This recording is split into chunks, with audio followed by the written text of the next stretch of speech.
All right, Chaz, smack dead in the middle of testing drops this Time magazine article with a brilliant photo of Lewis Hamilton, a brilliant catchy headline that has, I think, got so many juicy details in it.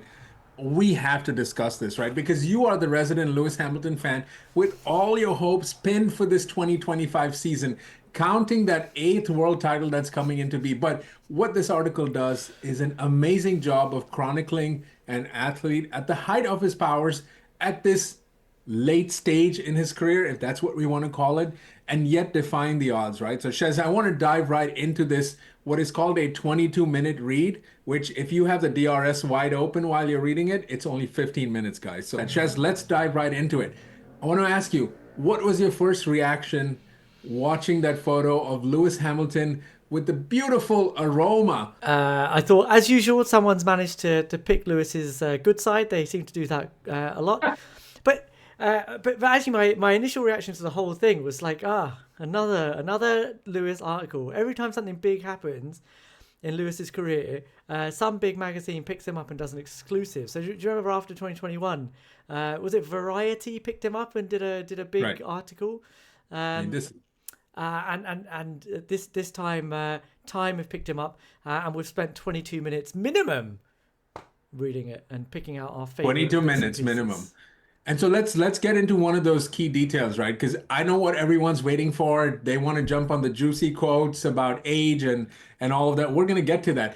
But I thought that one of the fascinating things that happened is the transaction of Lewis Hamilton opting out of his Mercedes contract, talking with Fred Vasseur, John Elkann, etc. The idea that Carlos Sainz's contract was more or less ready and then reneged that at really the last minute, at least as per this article, right? So let me quote this to you, right? There's a first section of the article talks about the fact that Fred Vasseur and Lewis Hamilton were sharing a stage at some point in 24, and Freddie Vasseur had got a hint that Lewis Hamilton had an opt out in his contract, as in the 2 year deal with a 1 year opt out after that, and he sort of went to Lewis and said, "Good news," right? And then that started this sort of trickling of phone conversations.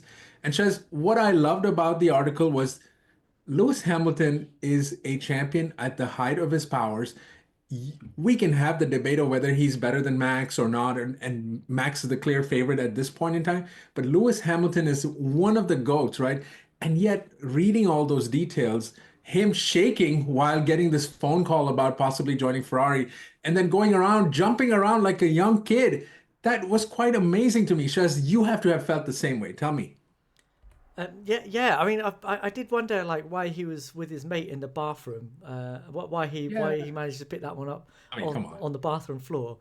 But I'm a 41-year-old man, so like I get I have to worry about these things sometimes. Everything hurts more, man. But I think you must have been very excited to hear that Lewis Hamilton was that excited. You know, the fact that Lewis is as excited as you are about everything Scuderia Ferrari. You must be excited like Of nobody course. else. Of course, But I was very excited about this, and he uses the word "holy bleep" in there, right? And that's literally what this is. And what that goes to say, Shez, is Formula One is best when Ferrari are at the peak of their powers. Not necessarily winning everything, though I would love for that to happen, right? But the reality is that even a seven-time champion, the winningest driver in Formula One history, statistically the greatest, you can go line after line after line about all the records he has, and yet he feels the same way that every other driver feels. In fact, there's a quote in the article that says that I had, if I'm being honest with you, this is Lewis saying, if I'm being honest with you, I kind of gave up hope that I would ever join Ferrari. And so for this to happen was fascinating as well. And I know, yes, I'm super excited. I'm not ready to pin my hopes on one driver or the other just yet. We're going to get to that in our next video. But this was quite amazing. It really is. so, Omar, what you're saying is that there was an entire interview with Lewis Hamilton, and the thing you took away from it most was that Ferrari Oh, no, makes no. everybody excited. I love it. No, no. Of course it does. Of course it does. So all of you guys, I mean, I can't wait for Max to be doing this in 5 years, by the way. So let's just put that out there as well. I know all you Max Verstappen fans are wanting for that to happen. Mate, I Can you would imagine love what to that see would look Max and like? Leclerc together at the same team. Oh, Oh, it'd be oh my fireworks. I would God, love that it. I'd that would be love to see next. that. Okay, but That would be Mark, next let's level. get into some of Yeah, let's get into the spicy stuff. the details of it. Hit me. You had Yeah. some interesting So bits that you wanted to chat So about. evidently, everyone in the media took the less joyful part about everything, and in my opinion, have kind of had this the spin media which we kind of live in these days, right? So I want to get to this paragraph really where there's a question about Lewis Hamilton's age, whether he's still got the goods, whatever, right? And so the whole article has great details, but this paragraph jumped out to me, and I quote. Hamilton insists that Wolff's remark in his book that came out that talked about declining athletes, etc., does not bother him. He points to athletes like Tom Brady and LeBron James who have achieved success into their 40s. And by the way, if anyone's doing it well at 40, that is LeBron James. Look him up. He says, "Don't ever compare me to anybody else. I'm the first and only black driver that's been in the sport. I'm built different. I've been through a lot. I've had my own journey. You can't compare me with another 40-year-old past or present, interesting, Formula One driver in history because they're nothing like me. I'm hungry. I'm driven. I don't have a wife and kids. And I'm focused on one thing, and that's winning. That's my number one priority." Shez, I Yeah, threw a lot out at you. yeah. What do you have to say? I'd say everything he said in that is true. Certainly for him, isn't it? Because everybody, he is 40. He is the only black driver that's ever competed in Formula One, um, uh, and he is nothing like any other driver, past or present, over the age of 40 because he lives in this age and he is him. In if you're looking for a completely sitting on the fence answer, that is what he is saying, right? He's saying, just like anybody else, you can't compare me with anybody else because they haven't lived my life. It's not it's not their story. I think the thing that everyone's getting mad about, or at least a certain Yeah. a certain group of people on social media get upset about, is the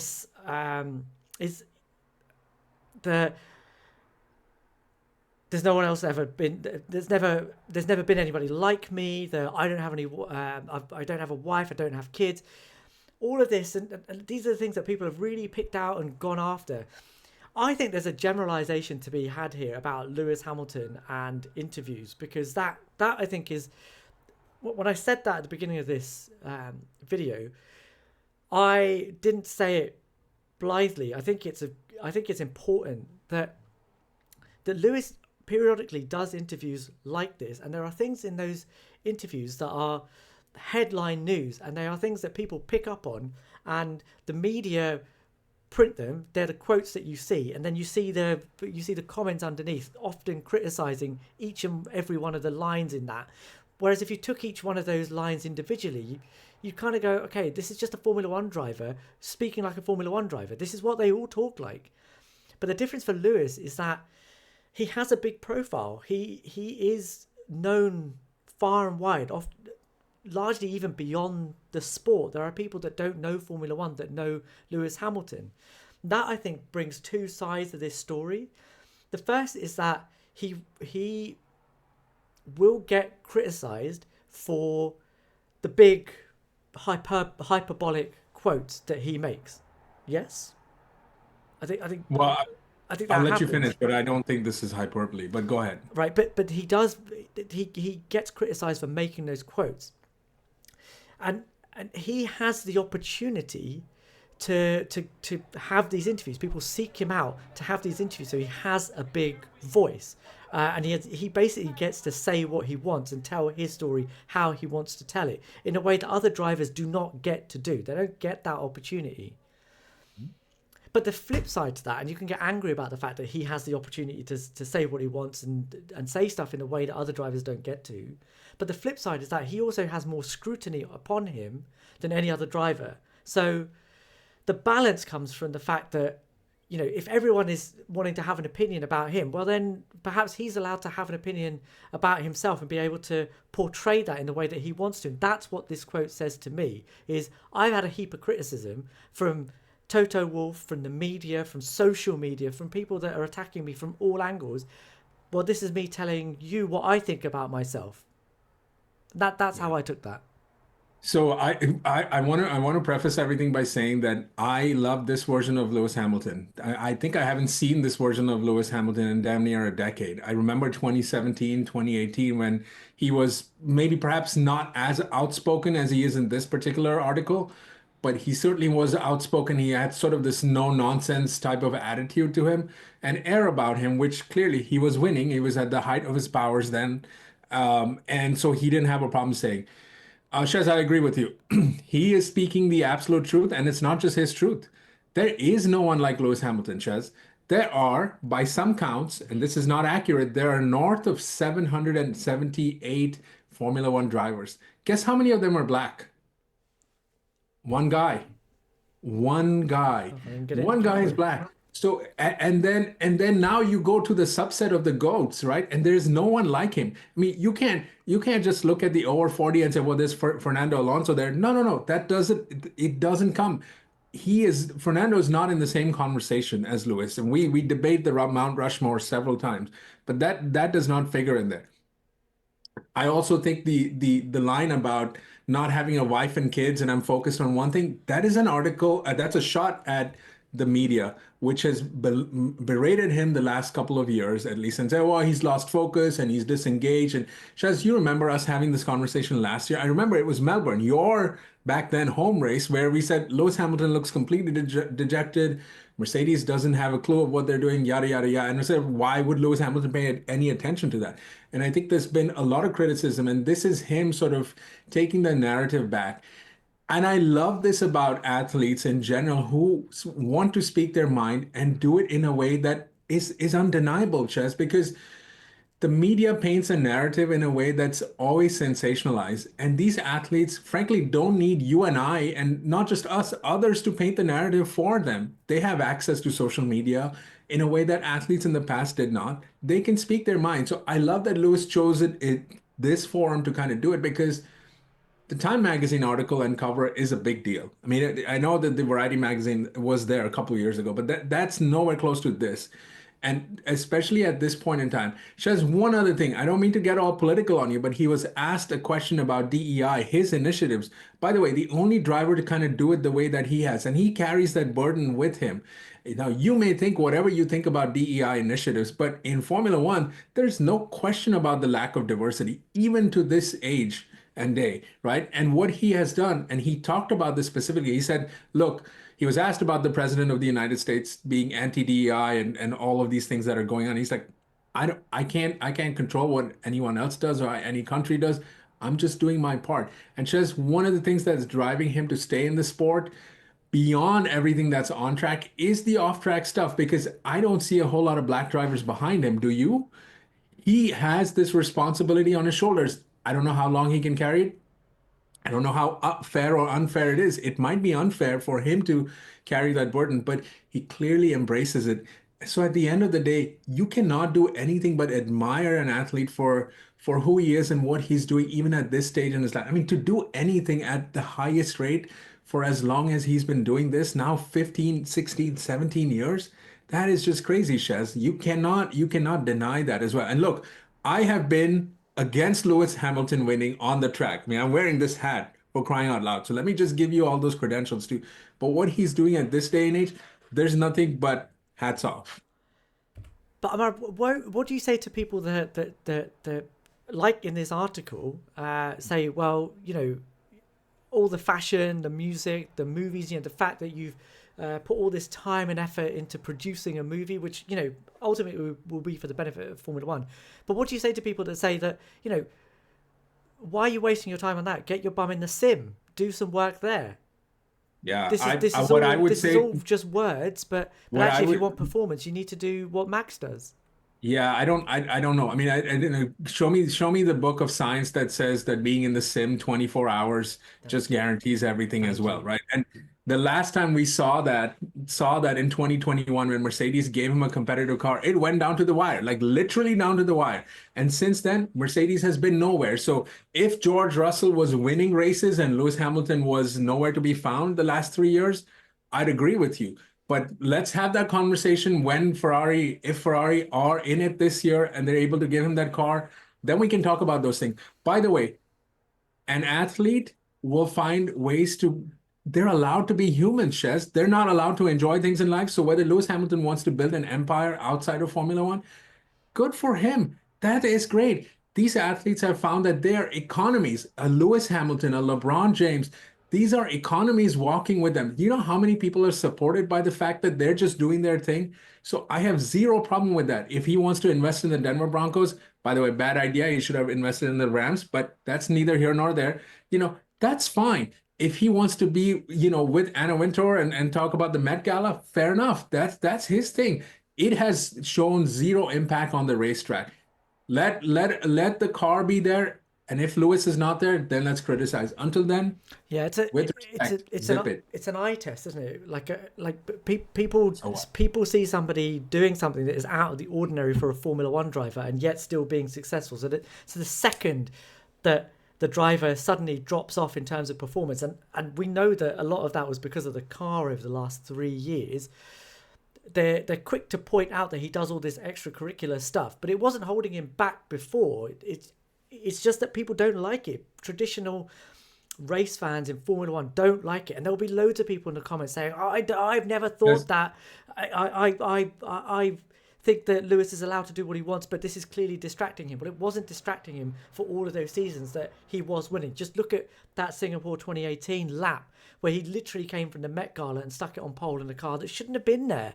But my feeling about this is that it actually reflects much worse on the people that are making those comments, and it Right. makes and it absolutely hits the nail home harder when Lewis actually succeeds at what he is trying to do. Now I'm not saying that he's gonna win his 8th title this season or even at all. He might not, but the but the comments about his performance, I think, are shrouded in a little bit of that. Oh, he doesn't put in enough work. He should be sat in the sim. Why is he not And an doing that? overwhelming amount of those criticisms come from non-drivers, people who have had nothing to do. So I love the idea of most of us sitting around on our couches, watching Formula One races in air-conditioned rooms, being critical of drivers doing that. And I've said that not just about Lewis, it's true for all, including Lando within the criticism that he's gotten. It is excellent for us to sit back and be criticizing things because the critique has never lost. And in this day of social media, never has less been done and more been said by the keyboard warrior. So I'm sure that these athletes at some point get affected about it. I mean, just think about the craziness, Shez. We were all up in arms for the last couple of weeks for some silly booing at a Formula One event. And Lewis has got much worse criticism than that. I have not seen a whole lot of people come out and defend Lewis when those kind of things have happened. So I'm not here for any of that. If you're somebody who is going to judge an athlete's performance based on their interest in fashion or playing video games or being in the eSIM or going out and investing in sports teams, you have no idea how that's done. If there's a Formula One driver currently on the grid that's being critical, that has the same credentials, I'm willing to listen. But other than that, it's just noise. Yeah, yeah. I mean, I agree with you. I think in this article, Lewis responded directly to some of the quotes that were laid at his door, and specifically the one from Eddie Jordan on his own YouTube channel, saying that it was suicidal of Ferrari to sign Lewis and get rid of Carlos. And again, even now, after day 3 of testing, there will be people that will say that this was a completely ridiculous move. But Yeah. I guess that's why he does these. Well, Why he does these things. He could have walked away, but ultimately it's the same with sort of Fernando Alonso, isn't it? He could have walked away at many different points, but it has to be about what that driver feels that they can contribute. And as long as they think that they are able to perform, then they have every right to, as long as the team wants them. And who else is going to have a more accurate barometer of how a driver feels that they can perform than the driver themselves, I think. well, and Eddie Jordan should be ashamed of himself. I mean, he's the architect of sending Adrian Newey to Aston Martin for all that money. So But so he thanks, Eddie but he but you will. don't. I'm not. Yeah, But I'm sure that Eddie Jordan will continue to agree with that viewpoint of course, because up until the point that Lewis Hamilton no, even absolutely past that, I'm sure he's going to does. keep saying that Yeah, after that. He's going does. to say, "Oh, Lewis could have won four at Mercedes," because that's what he's going to say. Yeah. I'm not here for any of that. Like, yeah, Eddie, put your money where your mouth is. You could have sent Adrian to Ferrari, but you wanted him to be Mr. Moneybags. Go ahead, have fun, make Lance Stroll a world champion. Go ahead, let's see you do that. Uh, there was one other. There were a couple of other little bits and pieces in there, Ammar. Like one of the things that I picked up on was Lewis saying that he could continue doing this into his 50s. He said he could do it until he was 50 years old. What do you reckon to Yeah. that? Why not? Why not? I mean, he could. I mean, we praised Alonso, and by the way, on this show, you and I have done scientific research and presented some real science-based articles that show that Formula One drivers can potentially race until a very advanced age. I don't even know what advanced is these days because, I think 40 is the new 35 in Well, some ways, and we're seeing that across different sports. yeah. Well, But this was it, right? The article I quoted in that video, which you should go and check it out. It's from our middle age, as it were, last year. Um, that actually elite cyclists in both sprint and endurance don't really lose their peak performance until they hit sort of 50. So actually, there's a bit of time before the body starts to go, I've had enough, as long as there's proper training, focus, and everything involved in it. I do want to say something quickly about sim racing, because I know that a lot of people go into this and say that if you're not sim racing, you're not doing enough. And I do think that right now, there are certain aspects of the sim that do improve your performance. Certainly in wheel-to-wheel situations, it can be quite helpful, and certainly in a car that doesn't want to pitch and dive and yaw, if you can, if you don't have any feeling in the car, well, you don't have any feeling in the sim either. So actually, maybe it is beneficial. But I don't say this that often, but my dissertation when I was doing a master's on this involved actually going to some of the Formula One teams at the time. This was back in 2014, I think, so it was a little while ago. But I remember one of the quotes I got from one of the simulator specialists at one of the teams, I can't tell you who it was that actually, look, the sim is not about training the driver. That's not what they're there for. And this is specifically talking about the driver in loop sim. So the sim that the teams have, it's not about the driver sitting there and just putting hours and hours and hours into the sim because that makes them better and makes them faster. It's them putting in their 10,000 hours. It's not that. It is purely for the car. That's what it's there for. It's there to help develop the car, not the driver. So the number of hours you put in the sim doesn't automatically equate to a respective increase in your performance. That's not how it works. yeah, and I mean, My point in saying that is, as you say, each driver improves their performance, enhances their performance with their extracurricular activities in a different way. For Max, that is sim. That's fine. That's what he does. It's what he does to focus. But as we've seen with any endeavor, if you do too much of it, it can still impair your performance in the thing that you actually do. Too much of a good thing is definitely a real thing. But how drivers go about improving that performance and doing what they want to do outside of the sport is kind of up to them, and they know what makes them better and what they can handle. I feel like it as you say, it is churlish of us on the end of a camera to kind of say, well, you should be doing this because it will make you better. We are not their parents ultimately. well, and I think that's just it, right? I mean, we know that the path to Formula One is so difficult, and there are so many talented drivers that never even get a sniff of a Formula One car.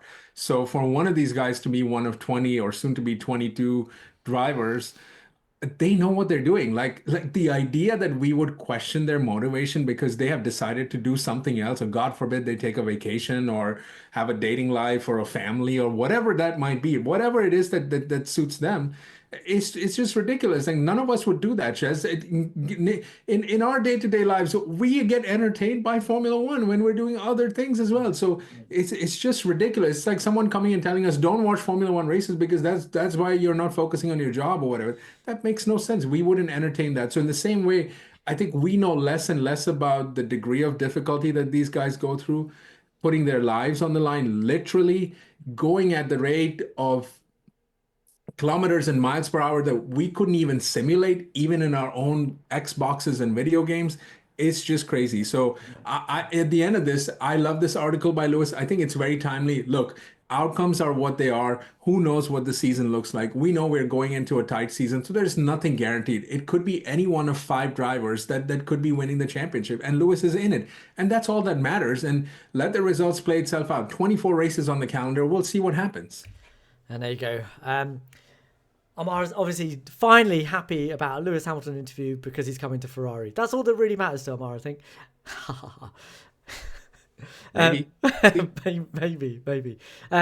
But as usual, this is just what we think. Let us know what you guys think. Please like, please subscribe. We're now over 1,000 subscribers, so we are going to do something fun for you guys over this weekend. Look out for that. Please leave us a comment. We read every single one. We'll reply to as many as we possibly can. We'll be talking about rankings after testing over the weekend, so we haven't forgotten about what's been happening on track. But we will see you guys later in the next one.